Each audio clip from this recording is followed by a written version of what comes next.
കർണാടകയിലെ ചിക്കമംഗളൂരു ജില്ലയിലെ അമൃതപുരയിൽ കാലത്തെ അതിജീവിച്ചു നിൽക്കുന്ന ഒരു ശില്പവിസ്മയമാണ് അമൃതേശ്വര ക്ഷേത്രം. ഹോയ്സാല രാജാവായിരുന്ന വീരബല്ലാല രണ്ടാമന്റെ ഭരണകാലത്ത് 12ാം നൂറ്റാണ്ടിലാണ് ഈ ക്ഷേത്രം നിർമ്മിക്കപ്പെട്ടത്. ഹോയ്സാല സൈന്യാധിപനായിരുന്ന അമൃത ദണ്ഡനായകനാണ് ഈ ക്ഷേത്രനിർമ്മാണത്തിന് നേതൃത്വം നൽകിയത്.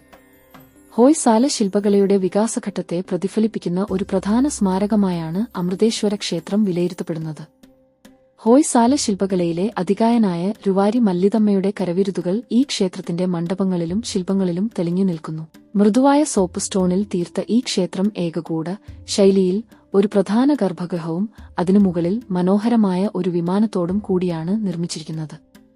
ഹോയ്സാല വാസ്തുവിദ്യയുടെ പ്രധാന സവിശേഷതയായ നക്ഷത്രാകൃതിയിലുള്ള ജഗതി എന്നറിയപ്പെടുന്ന ഉയർന്ന പീഠത്തിനു പകരം നിലത്തോട് ചേർന്ന അധികം ഉയരമില്ലാത്ത പീഠത്തിലാണ് അമൃതേശ്വര ക്ഷേത്രം സ്ഥിതി ചെയ്യുന്നത്. പുറംഭിത്തികളിൽ രാമായണം, മഹാഭാരതം, ഭാഗവതം എന്നിവയിലെ കഥാസന്ദർഭങ്ങൾ അതീവ ശ്രദ്ധയോടെ കൊത്തുവച്ചിരിക്കുന്നു.